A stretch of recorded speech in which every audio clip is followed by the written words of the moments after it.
Shalom saudara-saudari, bertemu lagi kita di dalam Rhapsody of Reality. Ajaran Pastor Chris hari ini bertajuk Kebenaran dalam Rohmu.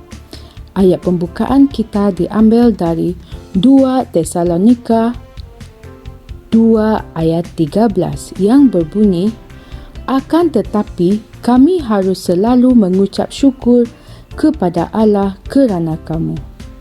Saudara-saudari yang dikasihi Tuhan, sebab Allah dari mulanya telah memilih kamu untuk diselamatkan dalam roh yang mengkuduskan kamu dan dalam kebenaran yang kamu percayai. Haleluya.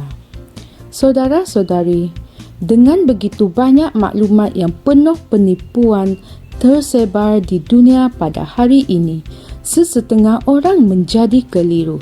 Mereka tidak tahu apa yang perlu dipercayai. Tetapi itu bukanlah kamu. Ya, sebilangan orang sentiasa mempertikaikan kebenaran.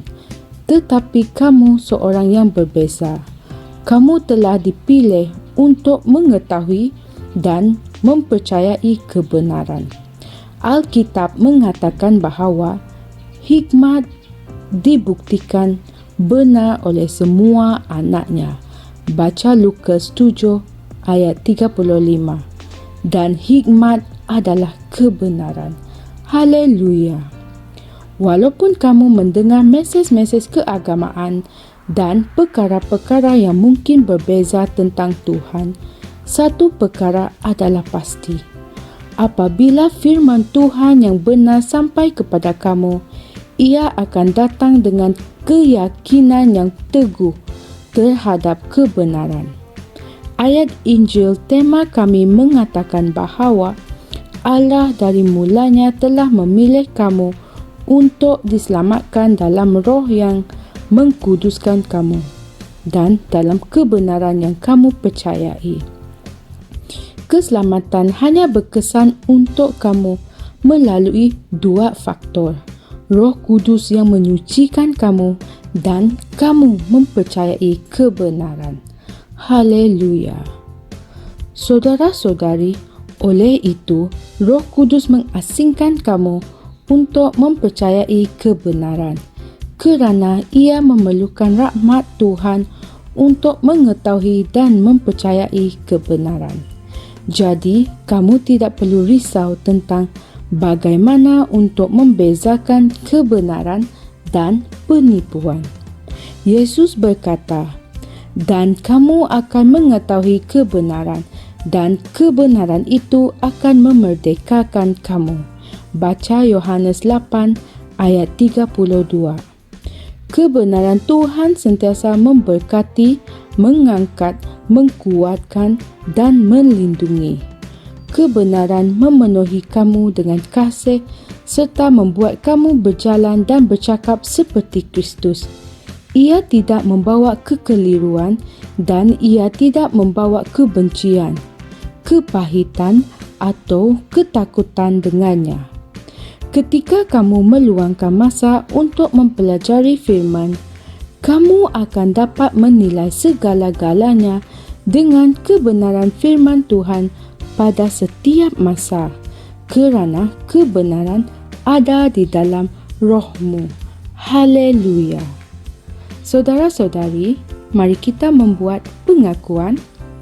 Roh Kudus telah mengasingkan aku untuk mengetahui dan mempercayai kebenaran. Kerana aku telah dipilih untuk keselamatan melalui penyucian roh dan kepercayaan akan kebenaran. Syaitan tidak mempunyai apa-apa di dalam diriku. Aku mengisytiharkan bahawa hati Tuhan, hati manusia dibuka kepada kebenaran dari firman Tuhan untuk menerimanya dan hidup berdasarkannya di dalam nama Yesus. Amin.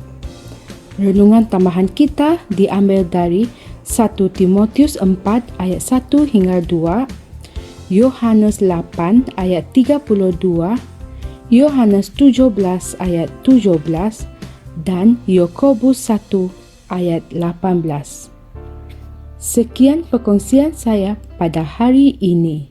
Sehingga kita bertemu lagi pada hari yang lain. Kami percaya saudara-saudari semua telah diberkati dengan perkongsian firman dari Rhapsody Reality. Bagi sesiapa yang ingin menjadikan Yesus Kristus sebagai Tuhan dalam kehidupanmu, kamu boleh mengucapkan doa ini bersama dengan saya. Ya Tuhan Allah, aku mempercayai Yesus Kristus, Anak Allah yang hidup dengan sepenuh hatiku. Aku percaya Dia telah mati untukku dan Allah telah membangkitkan Dia dari kematian. Aku percaya Dia hidup hari ini. Aku mengaku dengan mulutku bahwa Yesus Kristus adalah Tuhan dalam hidupku mulai dari hari ini. Melalui Dia dan di dalam nama-Nya, aku mempunyai kehidupan yang kekal. Aku telah dilahirkan semula. Terima kasih Allah kerana menyelamatkan jiwaku. Aku sekarang adalah anak Allah. Haleluya. Tanya, sekarang kamu telah menjadi anak Allah. Untuk apa-apa sebarang pertanyaan atau untuk mendapatkan lebih banyak maklumat mengenai bagaimana untuk bertumbuh sebagai seorang Kristian, anda semua boleh hantar mesej di akaun Facebook kami atau email kami di tni.msia@gmail.com.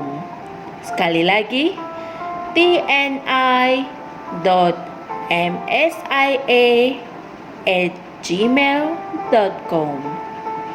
Tuhan berkati anda semua.